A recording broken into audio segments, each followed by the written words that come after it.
Hi guys, welcome to Mallu Movie Masala. झुकेगा नहीं साला, ഫ്ലവർ സംജയ്ക്ക പൂവാണെന്ന് കരുതിയോ? തീയാണ് ഞാൻ, തീയ്.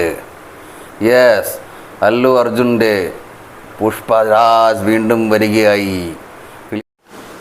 പുഷ്പ ഒരു തെലുങ്ക് സിനിമയാണെങ്കിലും ഇത് മൊത്തം ബോളിവുഡിനെയും മലയാളം ഇൻഡസ്ട്രീനെയും തമിഴ് ഇൻഡസ്ട്രീനെയും ഒക്കെ മാറ്റിമറിച്ച ഒരു സിനിമയാണിത്. കാരണം ഇത് അത്രയ്ക്ക് ഭയങ്കരമായൊരു സിനിമയായിരുന്നത്.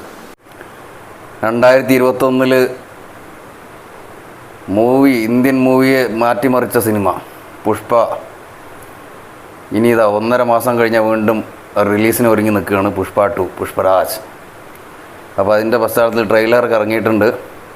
ട്രെയിലർ ഞാൻ കണ്ടു, നല്ല ട്രെയിലറായിരുന്നു. എന്തായാലും മൂവി ഒരു ബ്ലോക്ക് ബസ്റ്റർ തന്നെ ആവുമെന്നാണ് എനിക്ക് തോന്നുന്നത്. കാരണം പുഷ്പ ഭയങ്കര ഹിറ്റായിരുന്നു. അതുവരെ അല്ലു അർജുനെ അന്ന് അങ്ങനെ നോർത്ത് ഇന്ത്യയിലൊന്നും അറിയില്ലായിരുന്നു. നമ്മൾ മലയാളീസിനും തമിഴ്നാട്ടിലൊക്കെ അറിയാമെങ്കിലും നോർത്ത് ഇന്ത്യയിലൊന്നും അങ്ങനെ ആരും അറിയില്ലായിരുന്നു. പക്ഷേ അതിന് ശേഷം അല്ലു അർജുനൊക്കെ നല്ല പബ്ലിസിറ്റി ആയി. അതേപോലെ തന്നെ main factor Fahad Fazil.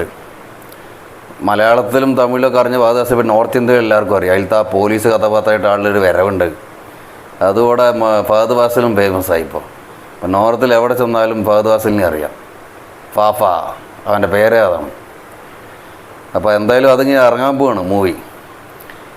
August 24 release. ഒരു 500 അല്ലെങ്കിൽ 1000 കോടി പ്രതീക്ഷിക്കാം എന്തായാലും സിനിമയ്ക്ക്. കാരണം അല്ലു അർജുൻ ഒരു ഐക്കോണിക് സ്റ്റാർ, സ്റ്റൈലിഷ് സ്റ്റാർ എന്നാണ് അവനെ വിളിക്കുന്നത്.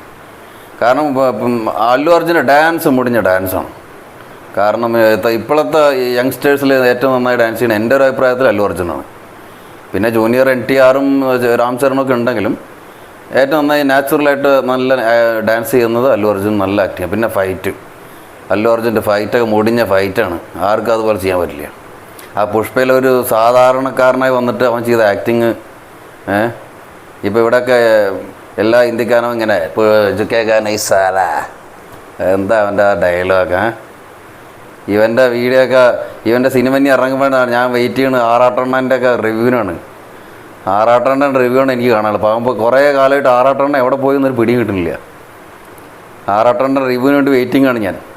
ആറാട്ടെണ്ണ ആറാട്, നിങ്ങൾ ആറാടി വിറപ്പിക്കുക. നിങ്ങളുടെ ആറാട്ടിന് വേണ്ടി ഞാൻ വെയിറ്റ് ചെയ്യണം. എന്തായാലും എല്ലാവരും പുഷ്പ പോയി കാണണം. നല്ലതാവുമെന്ന് വിചാരിക്കുന്നു. എന്തായാലും ഒരു ബ്ലോക്ക് ബസ്റ്റർ ആവും. പിന്നെ എല്ലാവരും സബ്സ്ക്രൈബ് ചെയ്യുക, ബെല്ലമട്ടണം അമർത്തണം. എന്തായാലും ഓക്കെ, ബൈ.